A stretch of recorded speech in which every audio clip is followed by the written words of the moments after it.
एक समय की बात है, एक गांव में एक किसान अपने बेटे के साथ रहता था। वह हर परिस्थिति में शांत और सकारात्मक रहता और हमेशा कहता कि जो होता है अच्छे के लिए होता है। उसके पास एक घोड़ा था जिसे वह परिवार का सदस्य मानता था। एक दिन घोड़ा कहीं चला गया। किसान ने पूरे गांव में खोजा, लेकिन घोड़ा नहीं मिला।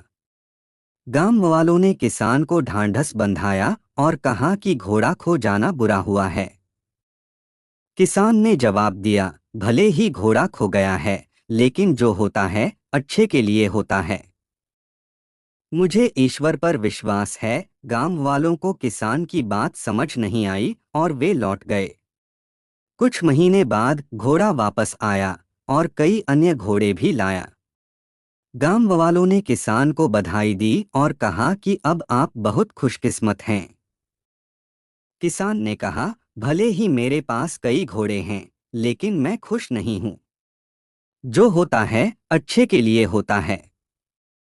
मुझे ईश्वर पर विश्वास है। गांव वालों को फिर भी किसान की बात समझ नहीं आई और वे चले गए।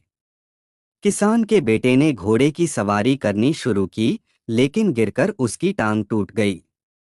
गांव वालों ने फिर किसान से कहा कि यह दुर्भाग्यपूर्ण है कि इतने सारे घोड़े आने के बावजूद आपके बेटे की टांग टूट गई।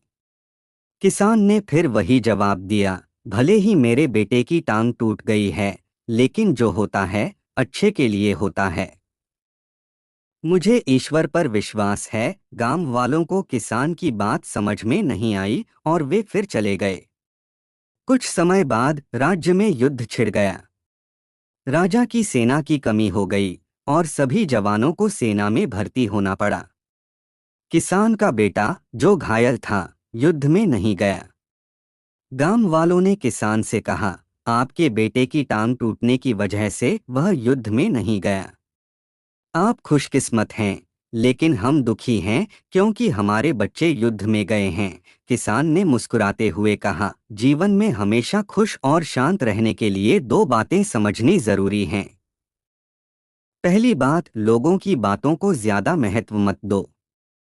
उनकी तारीफ या आलोचना से आपकी खुशी या दुख तय नहीं होना चाहिए। दूसरी बात, किसी घटना को अच्छा या बुरा नहीं कहना चाहिए। किसी किताब के एक वाक्य से उसकी पूरी कहानी नहीं समझी जा सकती, उसी तरह जीवन की एक घटना से पूरे जीवन का मूल्यांकन नहीं किया जा सकता। आज की बुरी घटना कल अच्छी साबित हो सकती है और आज की अच्छी घटना कल बुरी हो सकती है। घटनाएं आपके नियंत्रण में नहीं हैं, लेकिन आपके कर्म और विचार आपके हाथ में हैं। इसलिए अपने कर्म और विचार अच्छे रखो और घटनाओं को नियति के ऊपर छोड़ दो। जो होता है अच्छे के लिए ही होता है। बस ईश्वर पर विश्वास रखो। आपके आसपास कई लोग हैं जिन्हें यह कहानी प्रेरित कर सकती है। कृपया इसे साझा करें ताकि दूसरों को भी इसका लाभ मिल सके। अगर आपको हमारी कोशिश पसंद आई हो तो लाइक और सब्सक्राइब जरूर करें। धन्यवाद।